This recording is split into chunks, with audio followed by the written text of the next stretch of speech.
السلام علیکم. آپ نے پچھلے کچھ عرصے کے اندر یہ جملہ بہت زور و شور سے سنا ہوگا کہ ڈٹ کے کھڑا ہے کپتان، کپتان کبھی نہیں جھکے گا، جاؤ بتا دو پوری دنیا کو، کپتان آخری گیند تک لڑتا رہے گا. لیکن اصلیت کیا ہے؟ اصلیت یہ ہے کہ وہ جو آپ سنتے تھے نا، لے کے رہیں گے آزادی، حق ہے ہمارا آزادی، چھین کے لیں گے آزادی، تیرا باپ بھی دے گا آزادی، ہے نا، یہ سنتے تھے نا، وہ اب آج کی تاریخ میں ہو چکا ہے. ہم لے کے رہیں گے معافی، تمہیں دینی پڑے گی معافی، تو ہم چھین کے رہیں گے معافی، تیرا باپ بھی دے گا معافی، خدا دا واسطہ جی مینوں معاف کر دو، مینوں معاف کر دو تاکہ میرا موڈ بنے. عمران خان صاحب کا جو موڈ ہے وہ معافی مانگنے کا ہے. اور بھائی میں تمام تر ہوش و حواس میں یہ اعلان کرنا چاہتی ہوں کہ عمران خان صاحب ہار مان چکے ہیں اور عمران خان صاحب معافی مانگ چکے ہیں.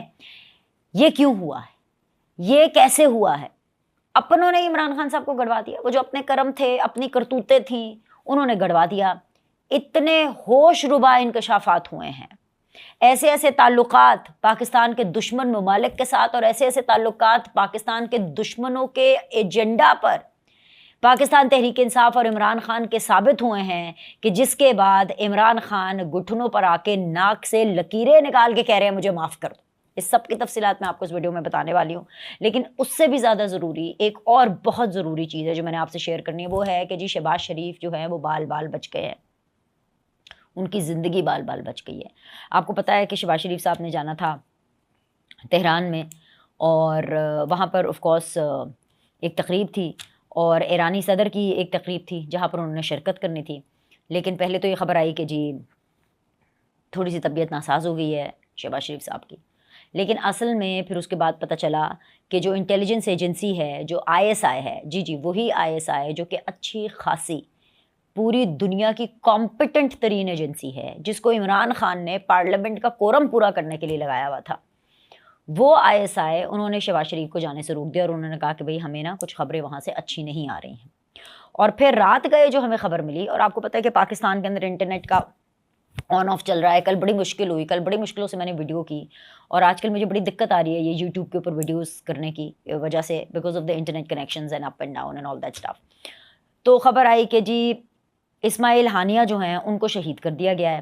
یہ حماس کے ایک بڑے پولیٹیکل ونگ کے جو ہیڈ ہیں وہ ہیں، اور ان کا کوٹ بھی یہ کیا جا رہا ہے کہ یہ حماس کے سربراہ ہیں.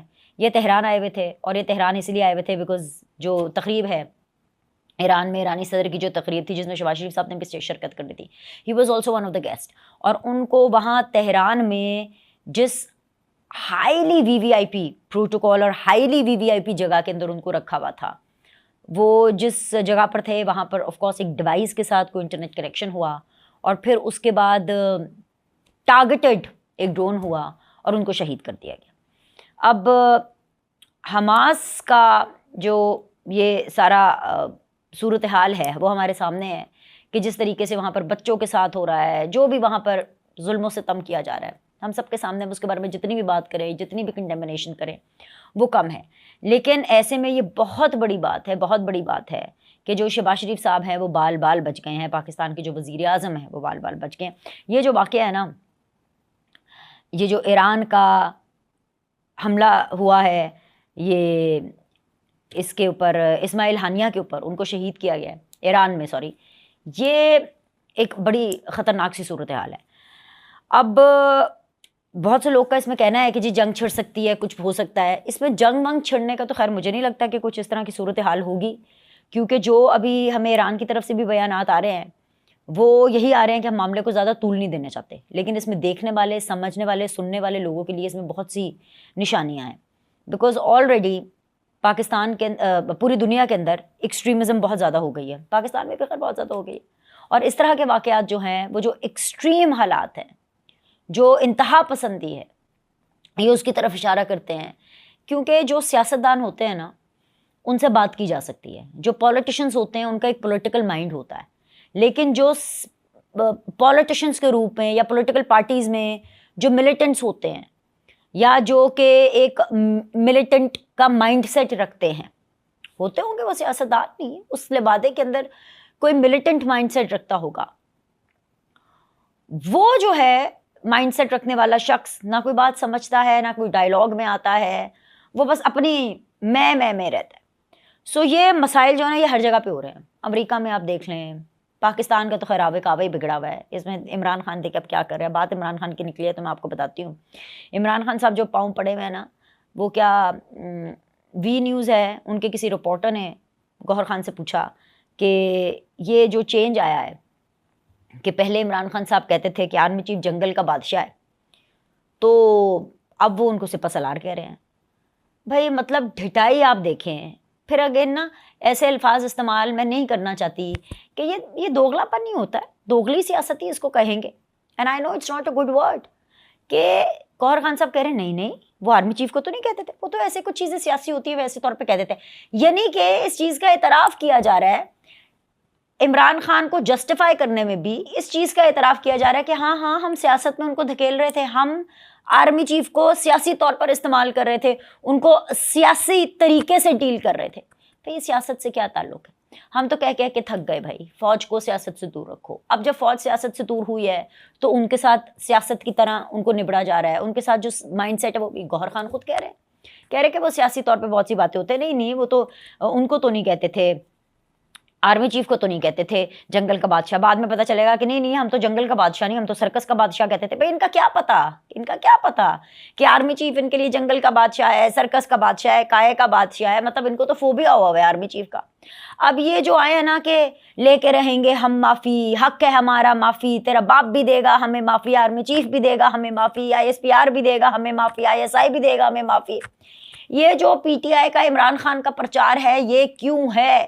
تو اس کے بہت ہی ہوش ربا انکشافات ہمارے سامنے آیا. بہت سے ہمارے کولیگز ہیں, انہوں نے اس کو رپورٹ بھی کیا ہے, مین اسٹریم میڈیا پر بھی رپورٹ کیا ہے, سوشل میڈیا پر بھی رپورٹ کیا ہے. تو میں نے کہا کہ چلے جی آپ سے ہم وہ چیزیں شیئر کرتے ہیں کیونکہ this make sense. Breaking news یہ ہے کہ بھائی JIT کے ہاتھ لگنے والے جو رؤف حسن صاحب تھے, جو دیکھنے میں تو بڑے سادہ سے انسان لگتے ہیں, فواد حسن فواد کے بھائی بھی ہیں, ان کا ایسے یہ یہاں پہ کٹ بھی لگا تھا, خسرو نے ان کے اوپر حملہ کر دیا تھا. وہ رؤف حسن اور جو کچھ بھارتی صحافی ہیں ان کی میسیجز کے اوپر کچھ گفتگو سامنے آئی ہے. اچھا اب اس میں کوئی پرابلم نہیں ہے, ٹھیک ہے, آپ کی صحافیوں کے ساتھ گفتگو ہوتی ہوگی, ٹھیک ہے. پرابلم تب ہوتی ہے جب رؤف حسن نہ صرف ایک را کے ایجنٹ ہیں, ان سے مسلسل رابطے میں رہتے ہیں, بلکہ معروف بھارتی صحافی جو ہیں ان کے ساتھ مل کر انقلاب نامی بیانیے کے مطابق اسٹریٹجی بناتے رہے ہیں, اور پھر مختلف PTI اکاؤنٹ سے خونی انقلاب کے متعلق ذہن سازی کی کوشش بھی کرتے رہے. را کے ساتھ کنیکشن کے حوالے سے جن بھارتی صحافیوں کے تعلقات رؤف حسن صاحب کے ساتھ اسٹیبلش ہوئے ہیں وہ را کے ساتھ اٹیچ تھے. اب رؤف حسن بھارتی صحافیوں سے ملنے والی لیڈ کے مطابق جو ڈیجیٹل میڈیا ٹیم ہے, جو PTI کی ڈیجیٹل میڈیا ٹیم ہے, ان کو وہ بیانیہ فراہم کرتے تھے, اور یہ ساری چیزیں وہ عمران خان کی ہدایت پہ فراہم کرتے تھے. جب ان کے سیکریٹریٹ پہ چھاپا پڑا اور جب ان کے سوشل میڈیا کا جو ونگ ہے, جو مین ونگ ہے جہاں پر چھاپا پڑا, وہاں سے جو ڈیوائسز ملی ان میں میسیجز کے مطابق اداروں کے خلاف مہم تھی, آپریشن عزم استحکام, کشمیر میں مظاہروں, بنو واقعہ میں پروپیگنڈا اور علاقائیت کی نفرت کو بڑھاوا دینے کی جو ہدایات ہے وہ رؤف حسن کو دی گئیں. اور رؤف حسن کو جب یہ ٹاسک سونپا گیا انہوں نے منو ان یس سر اور لمبیاں رقماں, اور پیسے بڑے آتے ہیں, ڈالر بڑے آتے ہیں, انڈین روپیز کو بھی اگر آپ دیکھیں تو وہ 3 گنا ہے پاکستان سے. تو رؤف حسن نے سوشل میڈیا کی ٹیم سے احکامات کی بجا آوری کرائی, ان کو کہا PTI کی سوشل میڈیا ٹیم کو کہ جی آپ کو کرنا چاہیے, اس کی پوری پلاننگ, اور یہ پوری عمران خان صاحب کی آشیواد سے ہوا.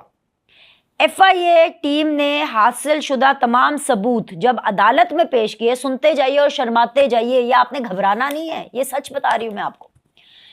جب FIA کی ٹیم نے یہ حاصل شدہ ثبوت عدالت میں پیش کیے تو جو عدالت کے جج تھے انہوں نے رؤف حسن صاحب سے پوچھا کہ کیا آپ کبھی بھارت گئے ہیں, یا آپ اس را کے اس فلانے بندے کو, آپ کی اس کے ساتھ چیٹ پکڑی گئی ہے,